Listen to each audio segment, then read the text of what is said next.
It was 10:37 p.m. when Marcus Thompson pulled into the 24-hour bank branch on Martin Luther King Boulevard in Oakland, California, needing to withdraw cash before heading to his night shift at the warehouse. His bank card had been giving him issues with tap payments, so he specifically needed physical bills to pay for gas and food during his break.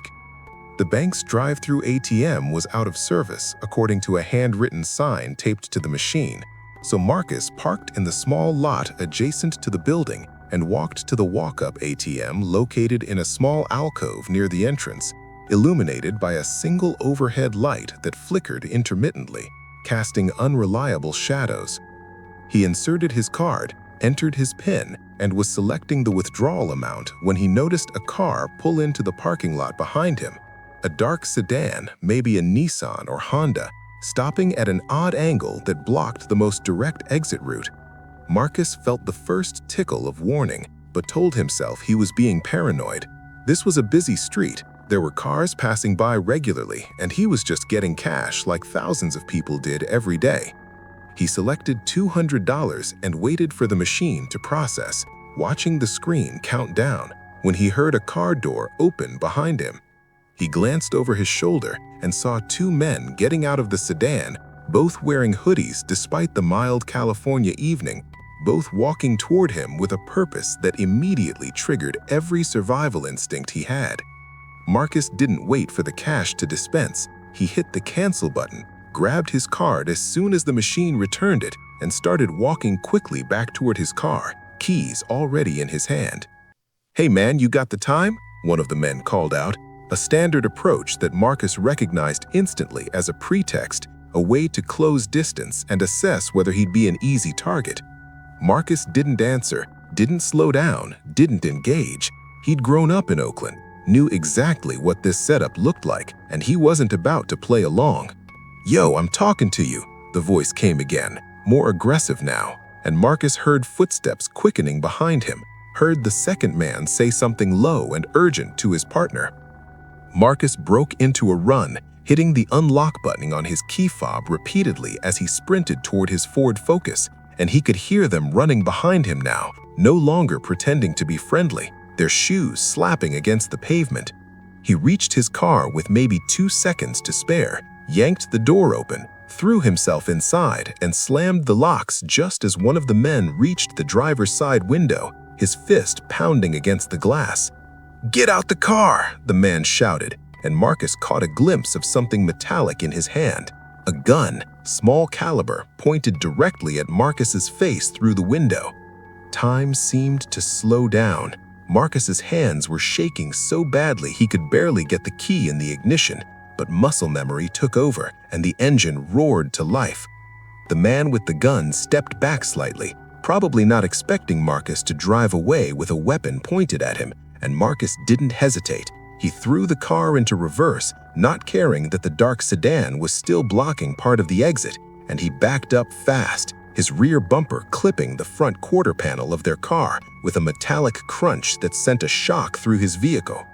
The men scattered, one of them getting clipped by Marcus's side mirror as he whipped the steering wheel around, and then he was in drive, accelerating out of the parking lot and onto MLK Boulevard, running a red light at the intersection because stopping meant dying, and behind him he could see the sedan's headlights flaring to life, could see it pulling out to follow him.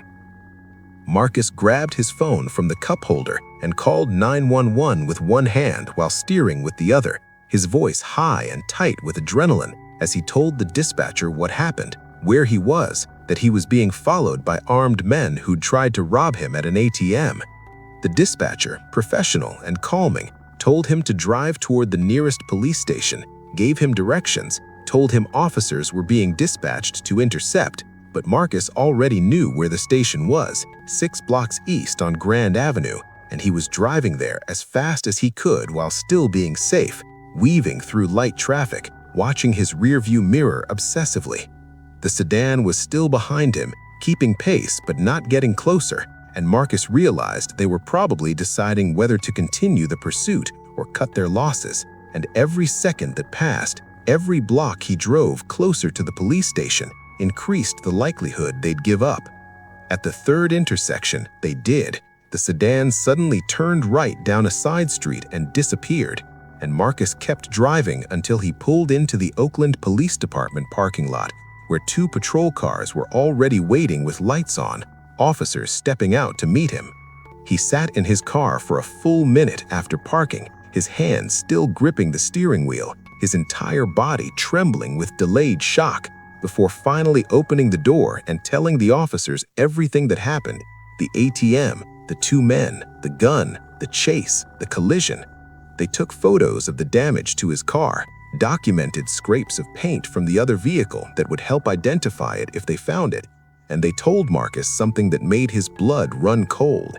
There had been 5 similar incidents at that same ATM location in the past 3 weeks, all following the same pattern.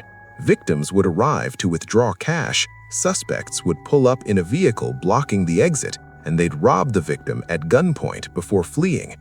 2 of the previous victims had complied and handed over their cash and wallets without resistance. 3 had been pistol-whipped when they tried to fight back. Marcus was the first person to successfully escape, and the officers told him he'd made exactly the right decision. Getting out of there immediately, not engaging in conversation, driving away even with a gun pointed at him, because most criminals won't actually shoot through a car window at a moving vehicle in a public area with witnesses and cameras. They'll use the gun as a threat to gain compliance. And once you comply, once you get out of the car or hand over your valuables, you've lost all leverage and your life depends entirely on the criminal's mercy. The detective assigned to the case called Marcus the next day to tell him they'd found the suspect vehicle abandoned in a residential neighborhood 3 miles from the bank. It had been reported stolen the previous week, used in multiple robberies, and then ditched, and the suspects were likely already using a different stolen car for their next job. Security footage from the bank showed both men's faces, partially obscured by hoodies, but clear enough for facial recognition software, and the detective was optimistic about making arrests within the next few weeks. Marcus never went back to that ATM, never returned to that bank branch, and in fact, he stopped using ATMs entirely after dark, opting instead to get cash back at grocery stores during daylight hours or using mobile payment apps that didn't require him to carry physical money. He thought about that moment constantly, the gun pointed at his face through the window, the split second when he had to decide whether to comply or flee, the very real possibility that they might have shot him anyway, even if he'd given them everything. And he knew he'd gotten lucky, that his knowledge of Oakland's streets and his willingness to risk driving away despite the weapon had saved his life, or at least saved him from serious harm. 3 weeks later, police arrested 2 men matching the description from the security footage, linked to a string of ATM robberies across Oakland and neighboring cities, and Marcus identified them both from photo lineups, confirmed they were the men who'd approached him that night. They were charged with armed robbery, assault with a deadly weapon, carjacking attempt, and possession of stolen property, among other counts, and the prosecutor told Marcus his testimony would be crucial because he was the only victim who could provide detailed descriptions of their method and the vehicle they'd been using. The trial happened 8 months later, and Marcus sat in the witness box describing every detail of that night, looking directly at the 2 defendants who stared back at him with cold indifference. And when the guilty verdict came back on all counts, Marcus felt a complicated mixture of satisfaction and sadness. Satisfaction that they'd been caught and would spend years in prison. Sadness that their choices had led them to point guns at strangers over a couple $100s, risking life sentences for what amounted to petty cash. The judge sentenced them each to 15 years, noting that their pattern of violence and use of weapons justified the harsh penalty. And as they were led out of the courtroom in handcuffs, one of them looked back at Marcus and mouthed something that might have been an apology or might have been a threat. Marcus couldn't tell and didn't care. He'd survived, he'd testified, he'd helped put 2 dangerous criminals behind bars, and he'd learned that survival often comes down to recognizing danger early, acting decisively before you're trapped, and being willing to take calculated risks, like driving away from a gun, because staying and complying might be an even bigger risk. And sometimes the difference between being a victim and being a survivor is just 3 seconds of decision-making and the refusal to freeze when every instinct is screaming at you to move.